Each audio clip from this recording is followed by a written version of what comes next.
พระคริสตธรรมคัมภีร์ภาคประสัญญาเดิมพระธรรมอพยพบทที่20ข้อที่1ถึงข้อที่17ได้ทรงกล่าวไว้ว่าดังนี้พระบัญญัติ10ประการพระผู้เป็นเจ้าทรงกล่าวถอยคำต่อไปนี้ว่าเฮาแม่นพระผู้เป็นเจ้าของพวกเจ้าผู้ได้นำพาพวกเจ้าออกจากประเทศอียิปต์ออกจากประเทศที่พวกเจ้าได้ตกเป็นทาสพวกเจ้าอย่ามีพระอื่นนอกจากเฮาพวกเจ้าอย่าเฮ็ดรูปเคารพสำหรับตนหรือรูปสิ่งหนึ่งสิ่งใดที่มีอยู่ในสวรรค์ชั้นฟ้าในแผ่นดินหรือในน้ำลุ่มแผ่นดินอย่าขาบไว้รูปเหล่านั้นเพราะว่าเฮาเป็นพระผู้เป็นเจ้าของพวกเจ้า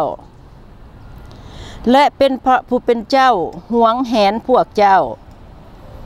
เฮาจะลงโทษลูกหลานของผู้ที่สั่งเฮาถึง3-4 สัวอายุคน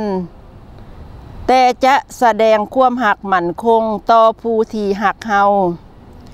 และต่อผู้ที่ประพฤติตามพระบัญญัติของเฮาสืบไปหลายสัวอายุ1,000 คนพวกเจ้าอย่าใส่ชื่อพระผู้เป็นเจ้าของเจ้าไปในทางที่ผิดเพราะเฮาจะลงโทษผู้ที่ใส่ชื่อเฮาไปในทางผิดพวกเจ้าจงนับถือวันศีลให้ถือเป็นวันศักดิ์สิทธิ์ของพระผู้เป็นเจ้าจงเฮ็ดเวียกทั้งปวงของเจ้าแต่ใน6 มื้อ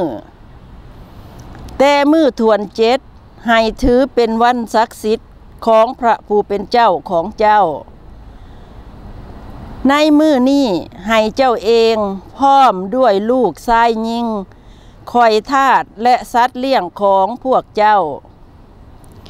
ตลอดทั้งคนต่างด้าวที่อาศัยอยู่ในบ้านเมืองของเจ้าหยุดเฮ็ดเวียกทั้งหมด